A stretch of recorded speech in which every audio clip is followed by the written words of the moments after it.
Yeah, I mean, yeah, we don't want to go like Mr. Beast route Yeah. where it becomes Just like pumping a it out. weird, yeah, Yeah. a Um, self-fulfilling like cycle. yeah. Just, like everything dictated by like some weird Yeah. made up thing that Right. you're creating to please a Right. machine that Yeah. spits out money. Like,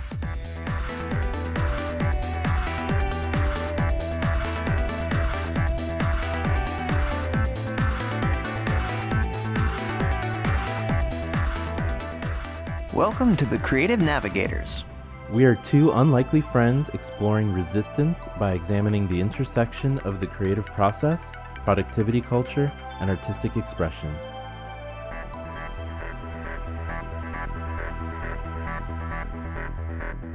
Well, that's my room. I set up my desk in my room. Oh, you can see the switch. Is this the same as your, and the PS5?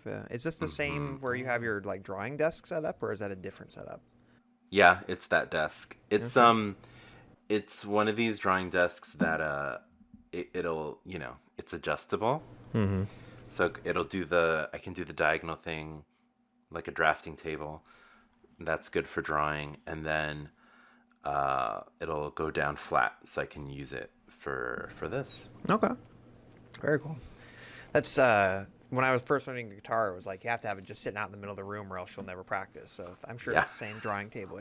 It's got to just be ready to go, or else you'll never actually do it. Yeah. With an open sketchbook Mm. right there. Yep. Or Ready to else go. I don't. Yeah. Yeah.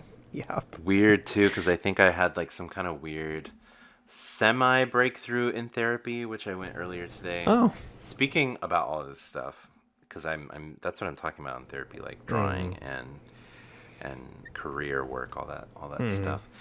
And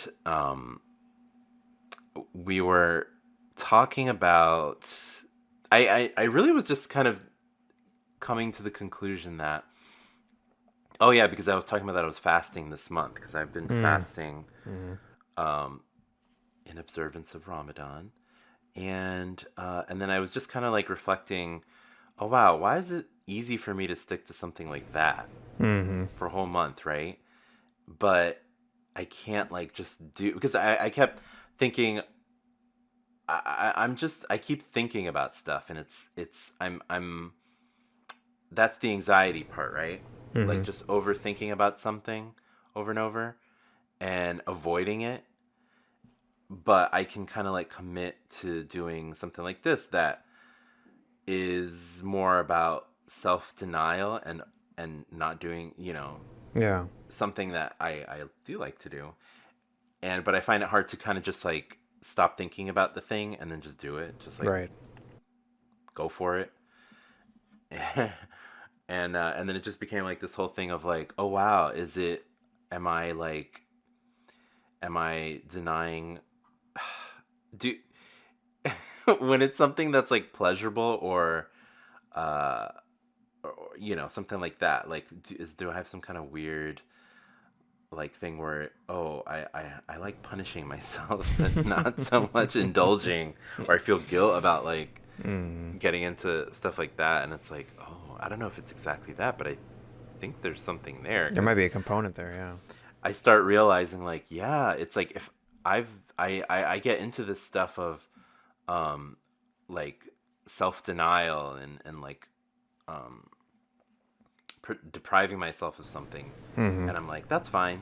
And I have this whole thing where if I'm doing something that is like I'm more passionate about, I start to feel guilty, or I start to feel like, oh, I can't do that. Mm. And I'll default to like, I don't know, punishing myself, or like that's okay. That's okay to punish yourself and hurt yourself, but not do something enriching or that you enjoy. Because even the games I play, I'll it's more about avoiding like, just uh numbing yourself, like Mm-hmm. turning off, going home, just turning off, and Right. like, and it's not so much about like, oh, I love this and this.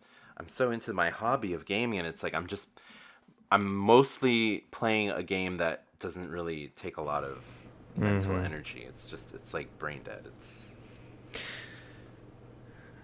So your lack of your creative slump is caused by like you don't feel like you deserve to have a creative outlet, or it's just I mean, I don't know if I don't think I consciously think that, but I am wondering if like huh there is a component of, component of that. yeah, or maybe lingering stuff from before, because I used to think that way like before before like I got into my whole mental health journey, Hmm. and I would feel guilty if I was not doing something productive, or if I Yeah. was like just playing a game or drawing, or if it wasn't aimed at being productive or helping to further some kind of goal or accomplishment or something, then I would feel guilty about it. And so I feel like I would turn to like depriving myself as Mm-hmm. a way to balance it out, or it's like, oh, or it justified it in some way. I started thinking about that, and I'm like, oh yeah, I definitely did that, especially in those times where I wasn't able to work and therefore be a productive member of society or a productive family member. I would uh, I would kind of punish myself in little ways, like, not allow myself to have the treat, or even just feel guilty about, like, Hmm. just kill myself for over feeling guilty over like doing something I was enjoying, like playing a game or drawing or anything, Mm-hmm. anything really. I would convince myself that I guess I didn't deserve to have a good time if I wasn't gonna be doing all these other productive things. Hmm. Yeah, and That's maybe I haven't yeah. completely untangled that in therapy yet. Um, that's I find that really interesting because it's so very similar to some of my own realizations I've had recently, but just slightly Mm, different. Because for myself, what I think I've kind of discovered is that I have like this drive to be creative or do projects, and I feel like it's either all or none, right? So I won't allow myself to just play a video game for fun.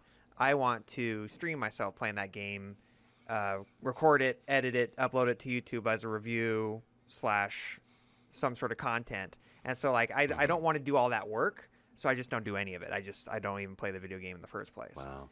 And so I often find myself just going to the least resistant activity for rest and relaxation when I get home. Like social media has always been my go-to for a Passive. long time now. And so it's not that I'm punishing myself. It's just I don't want to do. I feel like I should be working. I don't want to be working, so I'm not going to do anything because I can't justify the creative aspect of it without also including a Wow. work component to it. But it's just so it's not self-serving, and it's like the opposite of self-serving because then I just don't do anything. Like if I was Yeah, it's like bummed about defeats not being itself. creative, yeah, I was bummed about not being productive, and then I just ended up being on YouTube for 4 hours tonight, and then go to bed at midnight. So, anyways, go ahead. What you were saying? No, that it sounds a lot like that perfectionist Mm, self-defeating thing. Like if you don't do it exactly the way that you want it to be done, like the way right. that you imagine or whatever, it just won't happen, or it's not like worth doing. Yeah, and And that's that is very self-defeating. yeah. I think that's kind of where this project was born out of discussions we've had about this, where it was like, we need something where it's just low stakes. It's not make or break us, but it's going to kind of like kickstart us out of a creative slump. I think you were saying earlier today, it was either you were texting me or it was on Instagram about you had this breakthrough and now you were able to draw and work on something last night. The reason I'm thinking about this is because I started playing Fortnite recently with my brother, Oh, and just like I'm not going to stream myself playing Fortnite, so I can just play it and have fun, and it's cool. And that kind of also got me kickstarted out of a slump that I had been in since pretty much since I left New York, actually. oh wow. So sometimes maybe you need that jump start. Maybe that's a tangential topic we could touch on is like the kickstarters or the jump starters out of a slump. Yeah. Yeah, and part of it too is just feeling, I mean, that's kind of the thing that I was looking at that kind of made me think about it, is just feeling so exhausted at the end of the Mm, day that, I mean, that is kind of all you want to do. You just want to yeah. turn off and Yeah. feel numb, Which I don't know if that's like a great coping strategy or Not activity, good but coping, no. Understandable, but uh, understandable, yeah.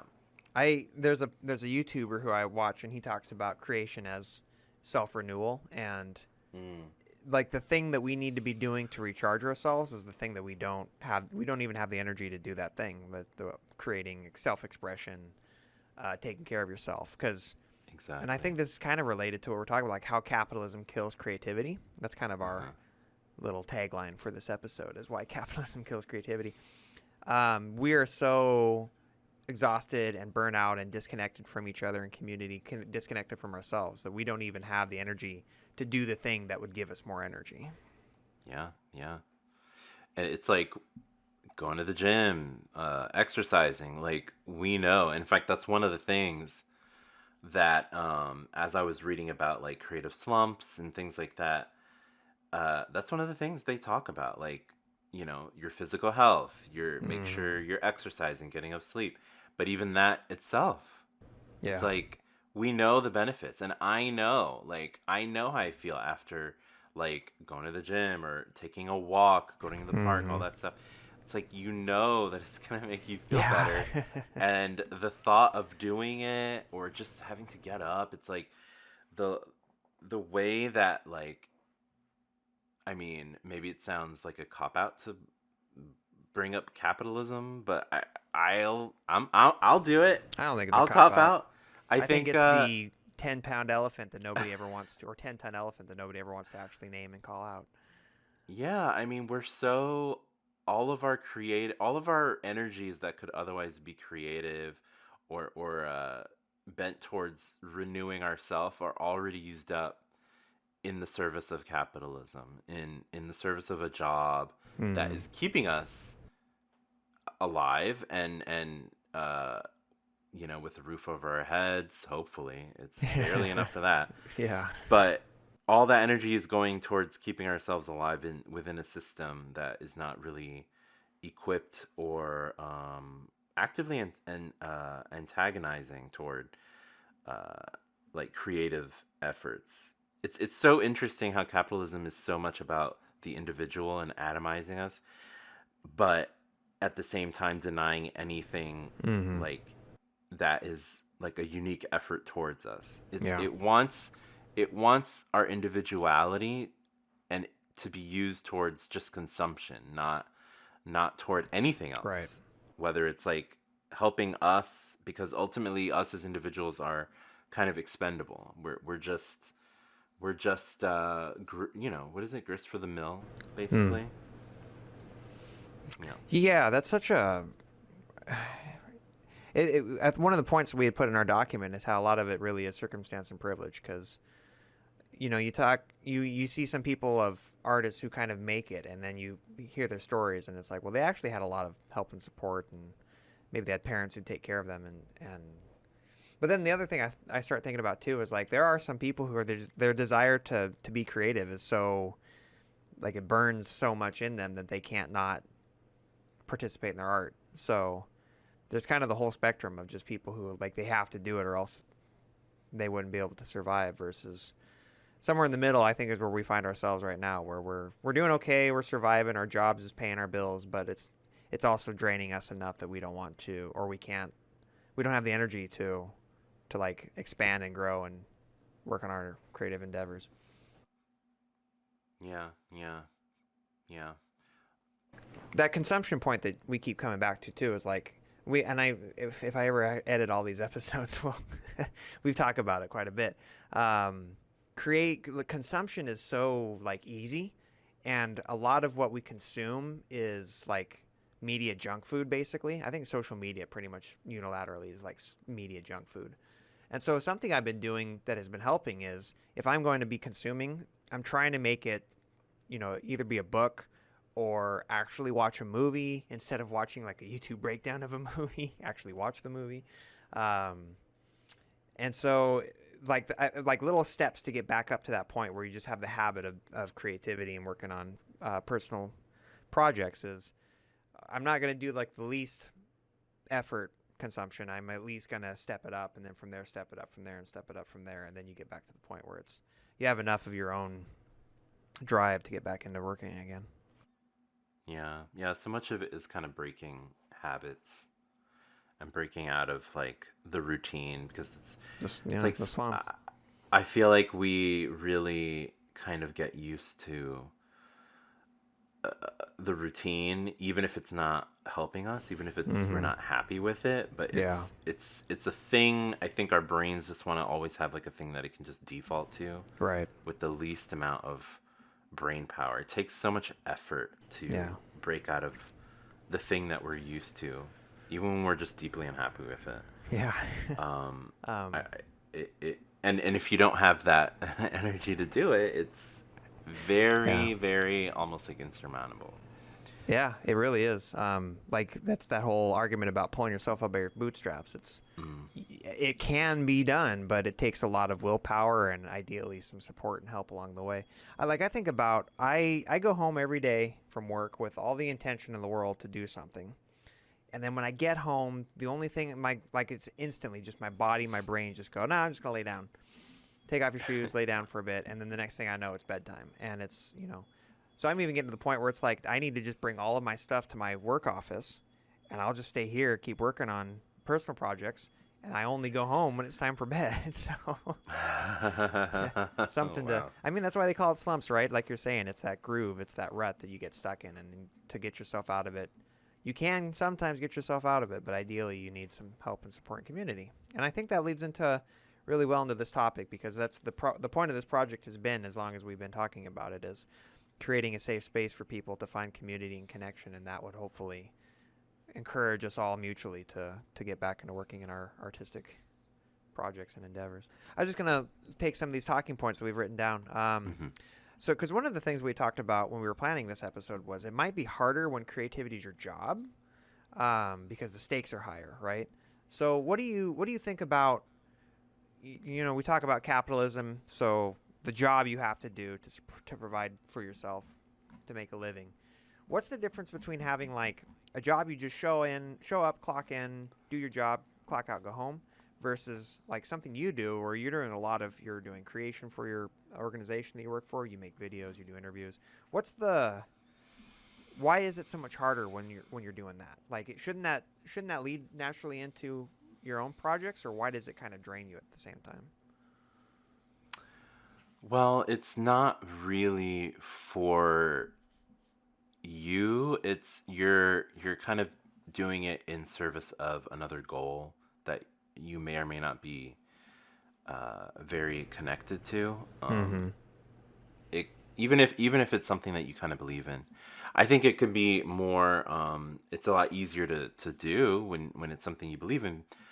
Um, like for instance, I had to do a video project once about it was for an HIV prevention program, and it was kind of like a package to kind of communicate that to donors, and we got a lot of like impact stories and things like that. So I interviewed a number of people, and I had a lot of creative freedom with it. So I kind of just did some like interesting techniques or whatever to make it, interesting editing and things like that to make it interesting and impactful. And I liked doing that a lot. Um, so in that sense, I would say projects like that are probably more motivating, but ultimately it is in service of Mm, an organization. It right. wasn't really super in line with the type of stuff that I would want to do for myself. And not only that, but I feel like even when you're doing projects for yourself, you're you're using up energy, and it's kind of like you've used it. It's like, okay, I used creative energy and that was great and that was motivating, but then it's gone. It's toward that project, and now that's less that I have for personal projects. Mm, mm-hmm. Um and it still doesn't really solve the problem of like that every day, because I did that and I still have to go to work and do my Right. other actual normal work, um duties. So if anything, it was like more exhausting than normal because on top of my regular normal job, I'm doing this thing almost basically on the side, which was very time consuming and uh, costly in that like emotional and creative sense, you know. Mm-hmm. Yeah. Um, and I think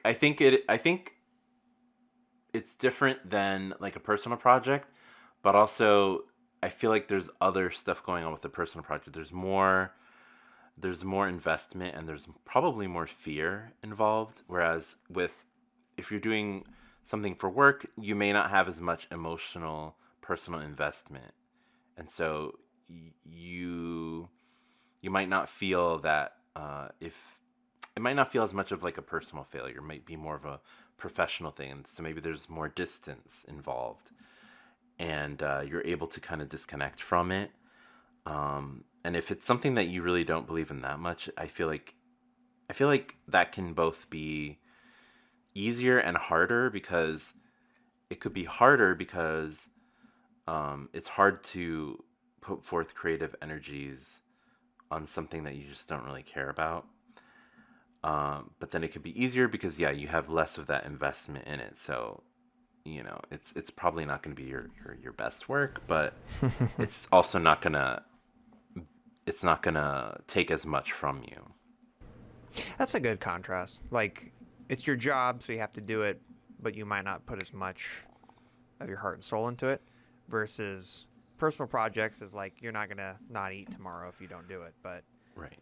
that's the thing you would be putting your heart and soul into if you could Right. And so the psych yourself stakes are out. different. Yeah, the Yeah, stakes are different. that's true. So it's not gonna have yeah, you're not necessarily gonna lose an opportunity or money or whatever All if right. if on the personal project side, but you will lose kind of that personal fulfillment, Yeah. something much more intangible, but it might actually be more impactful.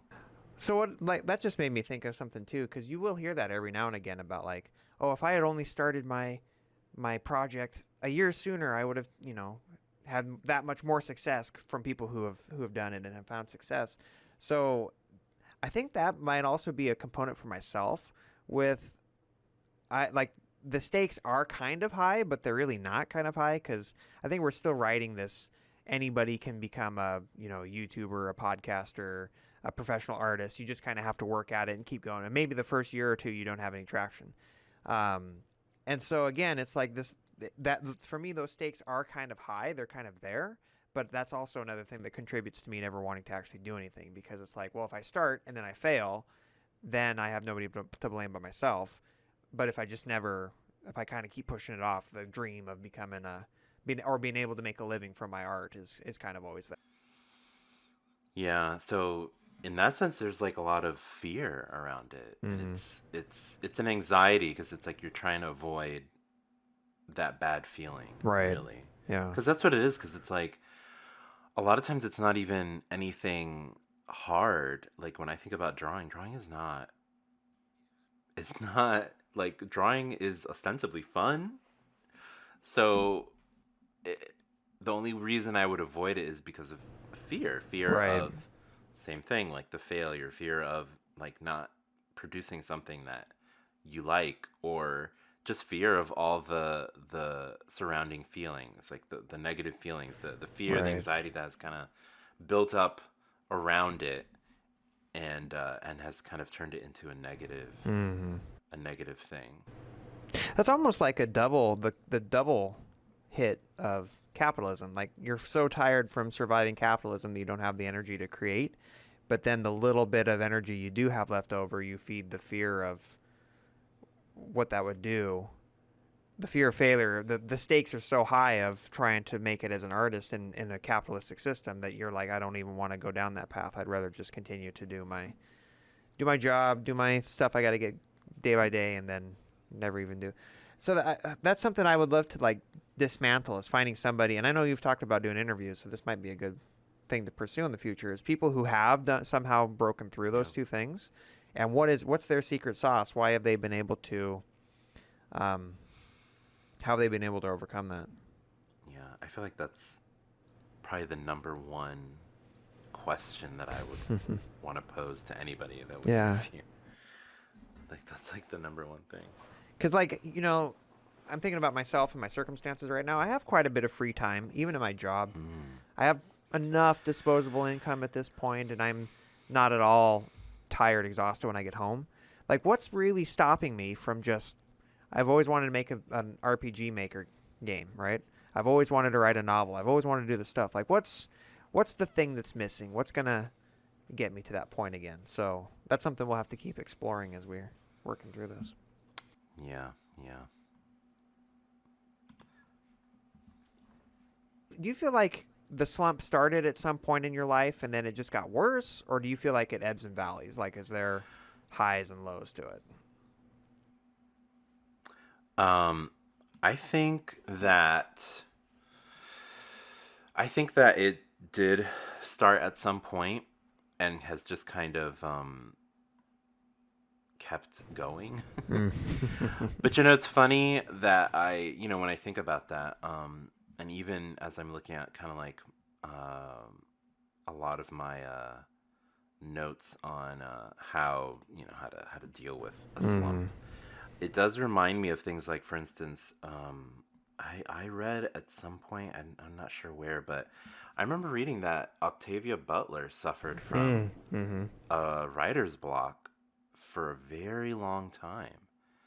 And like, which is crazy to think about because she's such a celebrated author and like, an accomplished, well-respected author of like brilliant works. And to think that even a person like that who was, I mean, I don't know how like, successful or whatever, but I would consider, her just such a well-regarded author, so creative, so like writing a lot of books that all were very well respected and are now getting like adapted and things like that. To think that even someone like in that situation who is proven can still suffer like a creative slump, writer's block, all that kind of thing is like, I mean, that is one of the things that I read about, like that, that's actually just a normal part of creativity and the Mm-hmm. creative process. Um, so in a way that is maybe comforting and maybe also Yeah, I was thinking as you're dreadful. saying that, as you're saying that, I'm thinking, man, you could either take it the way of, man, if even Octavia Butler suffered from this, what hope do I have? Or, man, somebody like Octavia Butler can go through slumps and get through it. I can do it too. So take with that I what you will. I want to take it like that. I'll take it as, even accomplished people, even people who by external kind of metrics that we like to judge that stuff by, um, they can also go through slumps. So it's like it shouldn't be a permanent barrier. In other words, So and even if it lasts a long time, that doesn't mean that it's like, oh, it's time to throw in the towel, give up. It means you're not suited for this. It's like, no. And then there's other people who they write one magnificent, brilliant thing that they're known for, and they don't really write anything after that. And Mm-hmm. I mean, I don't know if that's necessarily encouraging, but it just shows that it's like there's no real reason. Mm-hmm. I don't think there's ever a point that you should give up just because of Right. that. Yeah. Like there's always time. There's always time. As long Yeah. as you're alive, you have the You have time. Yeah. time. You see that every now and again. Those like, this person wasn't famous until they were 47. This person didn't have their first screenplay picked up until they were. And one of the big things I keep coming back to is just like getting over this idea of like, for me, I don't know if anybody else experiences this, is the carrot and the stick that I think social media became for creatives, where anybody you could be an artist, you could be a writer, you could be a video creator, you could be whatever, and you could get picked up and take off, and now you could get brand deals and get paid through that sort of thing. Like, that carrot and that stick to me is not it's not helping me in my creative endeavors. So making that be, rather than be like the goal, have it be one of those things that if it came along it'd be great, but otherwise I'm going to do whatever I'm going to do anyway. And I think it's important because, like you mentioned, Octavia Butler, you mentioned some other creatives. I think those are the most successful people, are the ones who they would do it no matter what. If there was nobody watching their videos, if there was nobody reading their writing, they would still be doing it. And so that's something I'm trying to recapture for myself, is just, who cares if nobody reads this thing?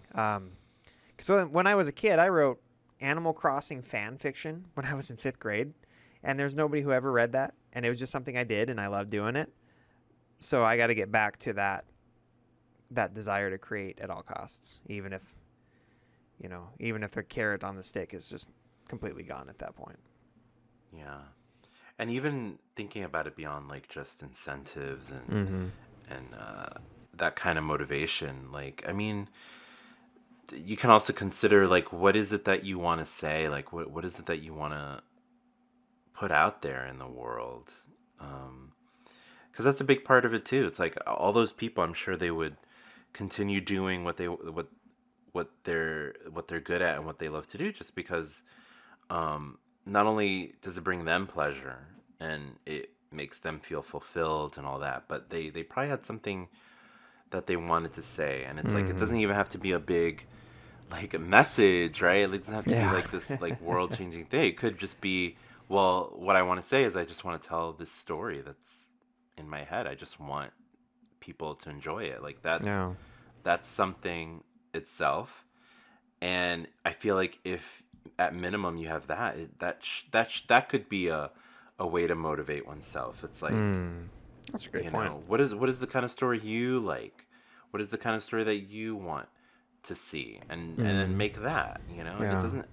And I mean, I don't know if I'm getting ahead of myself, but I it just makes me think of, I have all these like I was doing all this reading and ways to deal with like creative slumps, and I mean one of them was what is it? It's turning off like editing. Yeah, turn off editing yourself, because I think Yeah. that's part of it too. It's like we Yeah, that's a good we point. we we kind of get ahead of ourselves in that way, where it's, oh, this isn't good, this is dumb, this is just not. And it's Right. like, no, you kind of have to just go for it, and Yeah. like, and not, which I don't know, I think it connects to everything that we've been talking about, like, that perfectionist mindset of like, if this isn't Yeah. worth doing, then I'm just not going to do it. And it's like, Right. but it Maybe always is worth doing. it is worth doing. Yeah. It always is. It always is. It's like, and maybe we should think. I mean, I think this project itself is us trying to decouple like creative output from uh, judging value a certain way, you know, Yeah. and just going for it and just doing it, putting it out there, and seeing Yeah. Absolutely. how it like fits in, how what the response is, uh, and I think we did this because we have stuff we want to say, and stuff we want to put out there, and I think that is on its own like worthy, you know. Yeah. No, I've heard a lot of good stuff from what you're saying. I think the first thing I was hearing from you was like the intrinsic versus extrinsic motivation, and like really leaning into the intrinsic. Um, Hmm. like you have something to say, regardless if anybody's going to hear it. But then also, the second thing I heard from that I thought was really interesting is, um, if you're creating for other people, the goal shouldn't be so I become a rich and famous author. The goal should be because I have this incredible story I want to share with other people, because I have this life lesson that I want to impart through some means. So maybe even just a matter of really analyzing your personal motivations for why you think you want to do Mm. something is a, because like if you're doing it, if you're not doing it either for yourself or to benefit other people, but you're only doing it because like, oh, because I think it'll, you know make me famous, or I don't know what the actual things, I don't know what other people want to do, I just know what my experience has been. That's just gonna result in you being burned out and not wanting to do it, because if you're not properly motivated, that's, regardless of what you're doing, that's kind of the end game for that.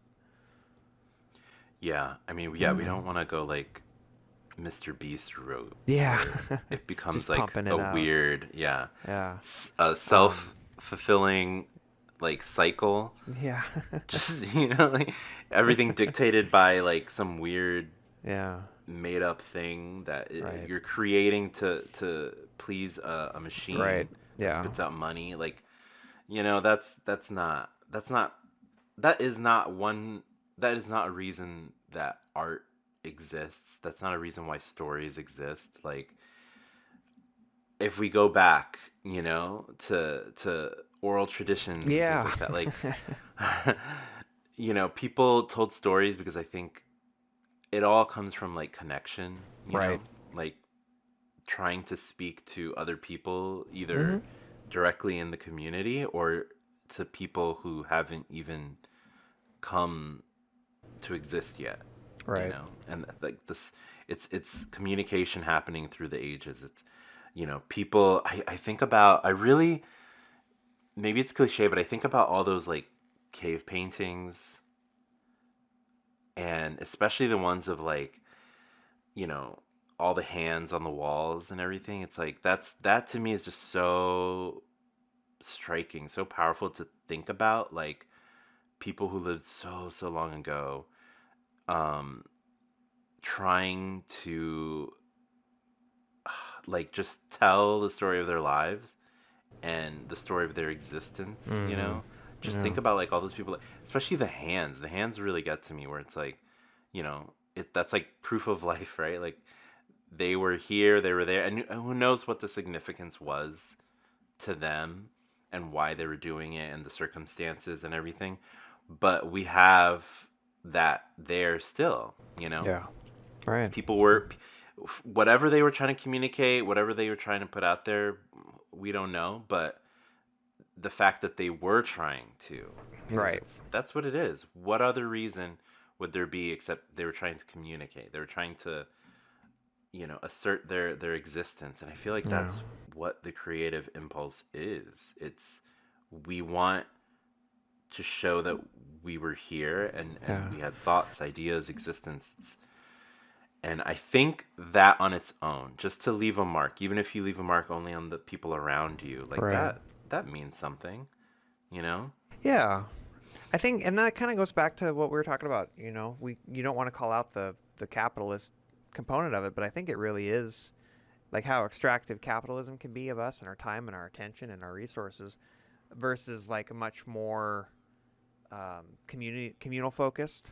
The way that like indigenous cultures would tell stories, and that was just kind of hmm part of their culture, and the way they do art, and it's something that we have to actively push back. And it might even be, you'll hear that like rest is resistance, or creating is an act of resistance, or finding hmm joy is an act of resistance. So I think you're definitely onto something there, worth following up on.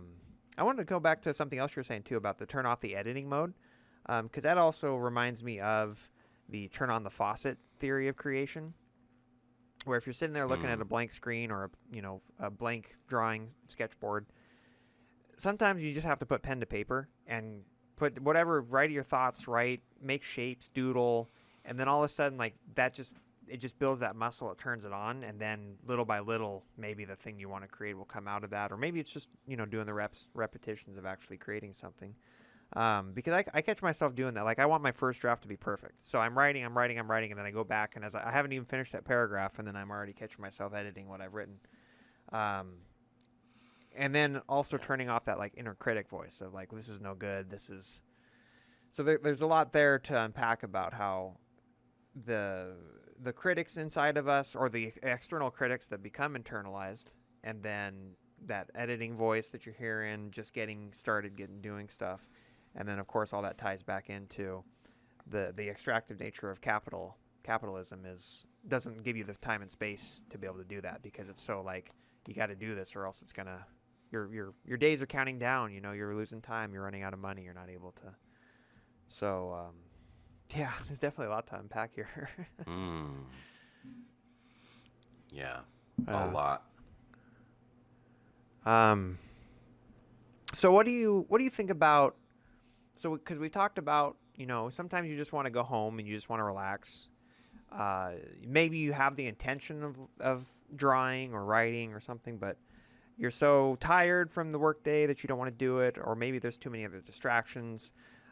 Are there any like practical things that you think would help? Um, Whether it's your environment or your habits or even just going for a walk, what do you think are some like practical things you can do to start working your way out of a slump?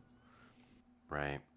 So yeah, so I did do a lot of reading about, you know, creative slumps, why they happen, and how to kind of combat them or just kind of deal with them, cope with them, and help get out of them because Mm-hmm. it's not as monumental as they feel. They're not permanent.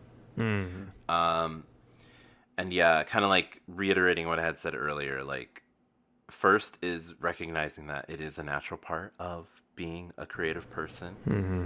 It is a part of creativity that you're going to have those high highs, the mountains and the valleys. You know, you're going to have Yeah. periods where, you know, just like anything, it's not infinite. So you're going to have periods where you're not going to feel as motivated, you're not going to feel as creative, like you don't really have ideas, and that's fine. um I mean, one of the things that I saw a lot was, yeah, talking about Mm-hmm. resting, taking care of your body, not just your mind, even though we maybe think of creativity as like a very mental practice, Mm-hmm. something that's happening in your mind, psychological.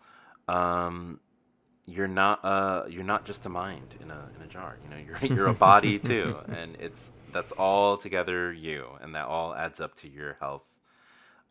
So definitely rest. Make sure you're getting enough sleep.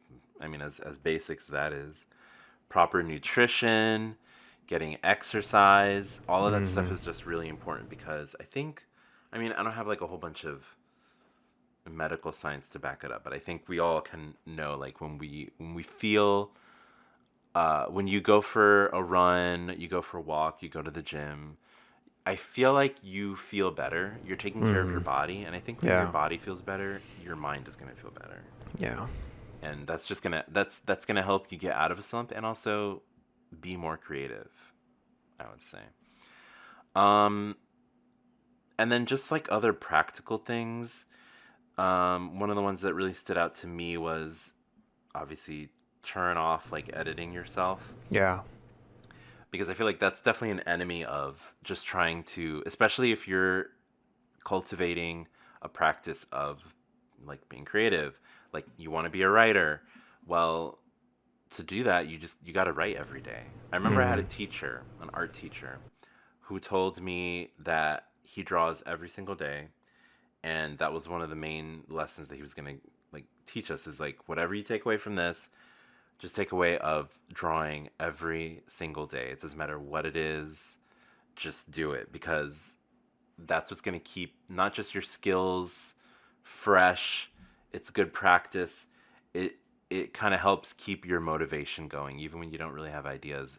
That's always something that you can turn to. And I have a friend, I'll never forget them. They are just really incredible artists, and that was something that they took a lot of solace in drawing. Drawing was kind of like their escape, and they would do it every single day, like just constantly. And it just became such a practice, such a habit that they were able to just improve and get better and really develop themselves as an artist because they would do that. So it's like even even when they were having periods, like, you know, we all have our ups and downs. It's like they would always be able to turn to that. And I don't know, I'm always in awe of them because how they always kept that up. I'm just like jealous of people at some point in their life they made the habit of drawing or creating as like you said that's where they found solace. And then I feel like for myself, I had went through when I was going through a similar difficult period in my time, I found social media or YouTube or watching Avatar: The Last Airbender was my solace. And like I wish I wish I had not done that. I wish I had found solace in like a creative project instead, but now we have the opportunity to recreate that for ourselves. Yeah. And this kind of and that relates to the turning off the editing because Mm. the whole point is that if you are trying to Well, for one, if you practice enough, it's going to be easier to then produce something more finished and Yeah. more aligned with what your creative goals are. Mm-hmm. But if you kind of cut yourself off on the knees, you're editing yourself before you even get to the point of making something. Not only are you creating that negative association with it, but you're also like you're not giving yourself the space to be able to like learn, make mistakes, and practice and go through that whole process that actually helps you improve as an Mm-hmm. artist in the first place. So Yeah. that's why it's like so important to like really try to nip that in the bud early on so that you don't stop yourself from actually like enjoying the process itself and not just trying to be so focused on the end result.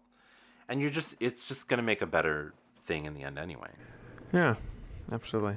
Um, I noticed here you've written down like the 10-minute rule. Mhm. What are your thoughts on the 10-minute rule? I mean, I think it can be like a really useful way to approach, because one of the other ones that's on here too is just choosing low pressure ways to create, Mm-hmm. and the 10-minute rule might be a way to do that. That's one that I was trying to implement myself. But the whole idea is that you take 10 minutes to, you basically give yourself permission to quit after 10 minutes of an Mm-hmm. activity. And the whole idea behind that is just taking the pressure off of it. So if you're looking to kind of develop a practice, and especially if you're not used to it yet and you're still developing the habit, that might be one method to kind of like ease yourself in there to kind of take away a lot of that pressure and take away Mm-hmm. the it might feel daunting or overwhelming to be like, okay, create a drawing or create like a page of sketches or whatever it is. So if like 10 minutes, it might feel like a small amount of time to give to it, but I'm sure you could do it with any amount of time. Yeah. And that's just one time-based thing.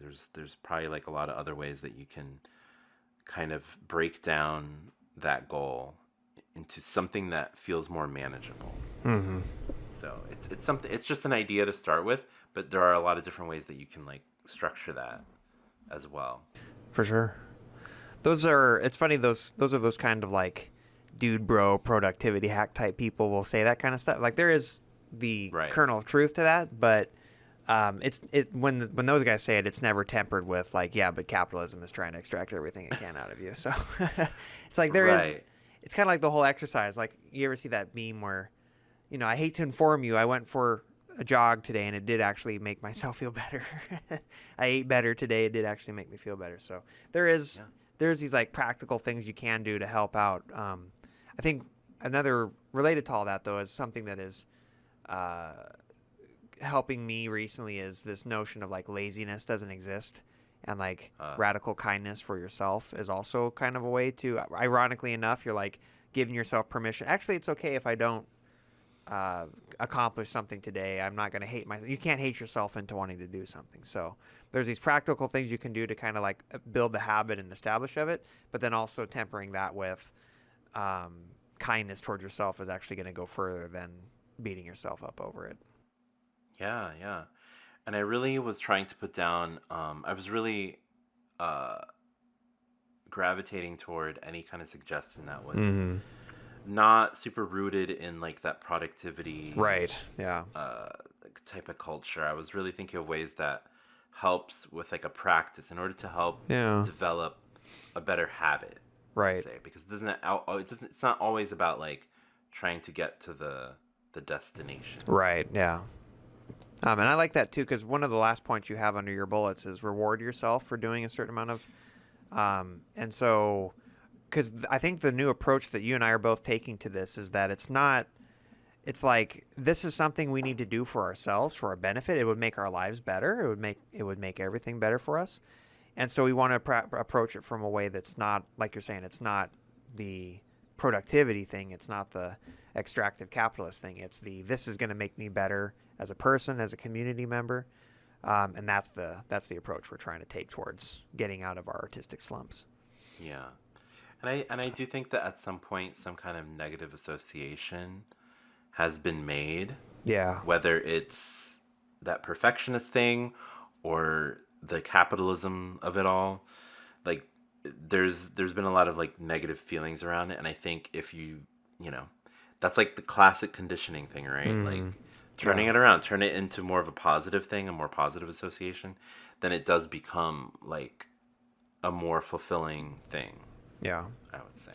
Yeah, and that would be like where the psychoanalytic thing would come in, is if you really wanted to explore. At what point did Yeah. writing, what was the moment where, like I said, for myself, I used to just write. My mom would say, like, oh, we could if the slips of paper that you would write stories on were money, we'd be rich. It's like, what happened to that kid? Where was the moment where it went from that to I can barely force myself to write a paragraph without,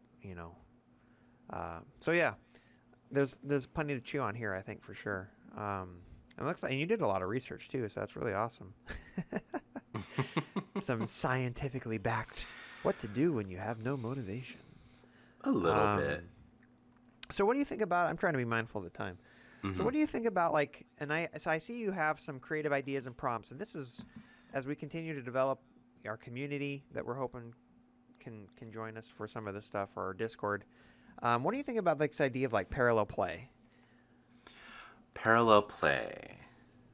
Explain. Tell me about that. So Say parallel more. play, say more. Parallel play is where you, like, if I have to be isolated and work on a project, that's really difficult. But if I have another body nearby that I can bounce ideas off of, or even just to know that somebody else is there, that is going to help me to work, play, do the thing I need to do. Um, so like that might be something worth looking into for our as our community kind of grows and develops. Is like Wednesday nights we're gonna have hang out on the Discord where it doesn't matter what project you're working on, just come and hang out. Low stakes, no pressure. Um, and then so you have like repurpose junk mail as art. You have choose a color you usually avoid and utilize it. You have all of these really great ideas for you know if you don't have a specific project in mind, here's something to do that just kind of it's like doing the reps. It's like I need to start lifting. You can't go from not working out to lifting 100-pound weights. You have to kind of build up to that. So, um, I guess the question I was asking is like, what's the real connection between like community and creation for you? I mean, it kind of goes back to what we were just talking about, how creativity is communication. Mm. And so I think it doesn't really happen in a vacuum, and I think it builds so much on our connections with other people. Um, it builds on it, and I think it's strengthened by it. Mm. Uh, and I recall, I had a whole year where I was doing like a drawing every day, and I was doing that Mm. with friends, and I think that was a huge reason that I was able to do it, because it was a communal activity. It was a something I was doing with other people, and I don't think there was an element of like accountability in Mm. it. It was more of just the communal aspect itself was enriching and enjoyable. And, you know, if you're doing what everyone else is doing, I feel like you're still gonna come out with something that's useful. Well, I don't know if I want to say it's useful, but I think you're still producing something that you want to do, and doing it with other people is very motivating, Yeah. um, and inspiring as well, because you'll see what other people are doing. When you look at other images, I feel like it kind of gets your creativity going, and it becomes almost like an appointment type of thing, where like building a habit, like you begin to expect it, and you begin Mm. to um, integrate it more into your daily life. But I think the communal aspect is a big part of it. I think because part of it too was we would post it on like Instagram, things like that. Mm. I Yeah. think that's such a big part of wanting to even create in the first place. You want to share it with people. I mean, Yeah. it's really as simple as that. You want to share not just what you're making, but even in the process itself. It's and I feel like there's just something really intrinsic about human nature, uh, about sharing and creating like that. That is just, there's something that we just want. It's like inside of us to want to Yeah. do that. Right. Yeah, and like keep coming back to, I think that was kind of our initial seed idea for this project when we started two 2 years ago that we've been sitting on this, maybe even coming up on three. Oh my god. Um, the create the content creation as community building rather than I think social Yeah. media, for myself at least, I can't speak for anybody else, but for myself at least, social media has been a what's the opposite of a boon? A bad thing, a detractor for my creative drive. So utilizing this tool in a new way to kind of kickstart and get out of this artistic slump. I feel like I've been in an artistic slump for 10 years, probably at least. Actually, let's see, the fifth Saturday was a 10-year anniversary when I went to Bethel. Um, Wow. and I was really good leading up to that moment in my life where I was playing guitar. I had a couple of different friends that I was playing in a band with, starting to write song, like dabble in songwriting. Um, some other projects, getting into exercise really good. I was doing really good on all that, and then Bethel happened. So that might have been my moment. That was my Yeah. where it all And got turned off. even So if you want to think about like the content creation that was happening, even that was, there was yeah, a community aspect involved yeah, as well. as well So back then too. that's a major part. That's a major part. Yeah. So for myself, and I'm guessing for you too, it's been this multi-year long process of getting back into the habit. Maybe that's another big thing that came out of this discussion is like the habit of creation. Not attached to anything, not some sort of lofty goal, just doing it just for the sake of doing it because it makes you feel Yeah. good. A practice, a Yeah. creative practice, basically. It's and I think that's another part of it. We need stuff like that in our lives. We need like something that is that we're doing that is like a practice, you know? And Yeah.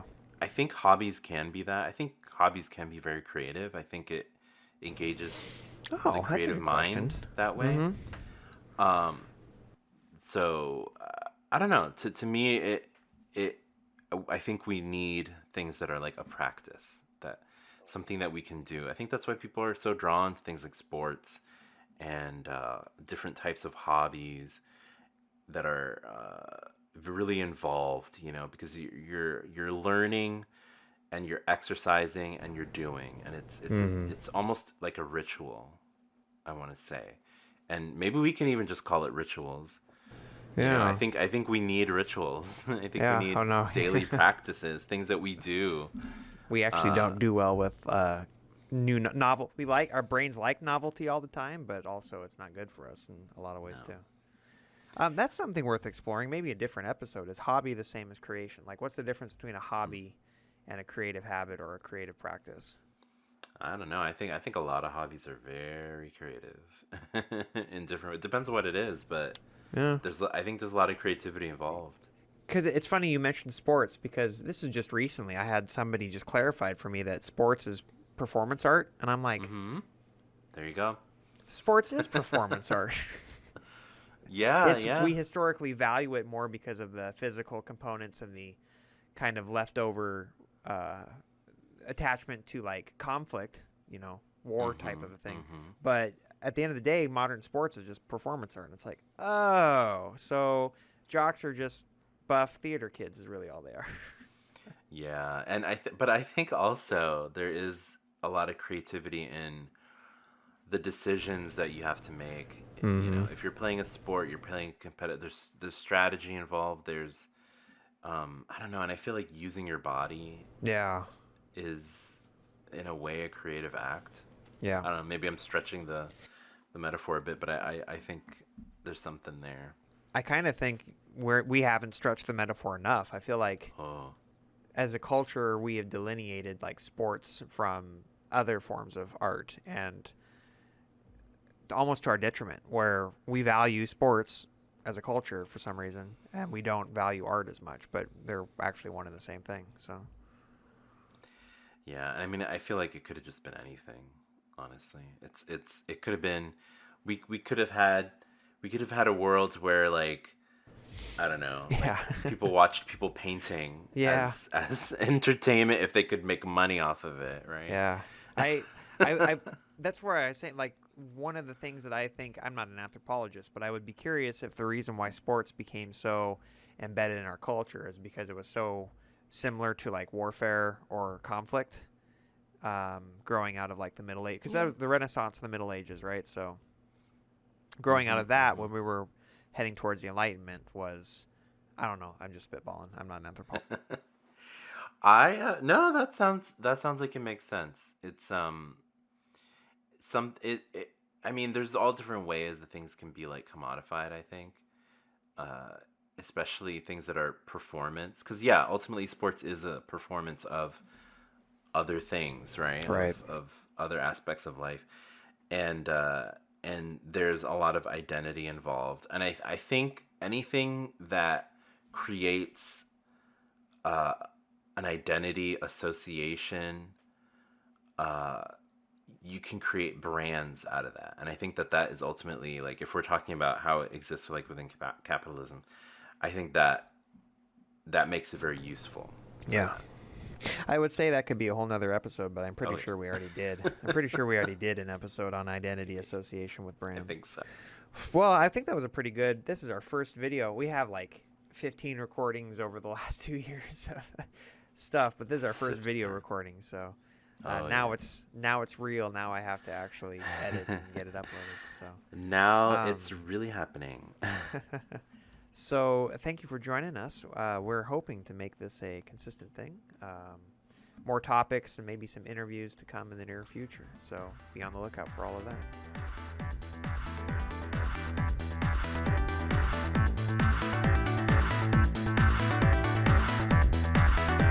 Thank you for taking this journey with us. How are you creatively expressing yourself this week? We're gathering a community of creatives, so join us in our Discord or connect with us on social media. You can find all of the links below.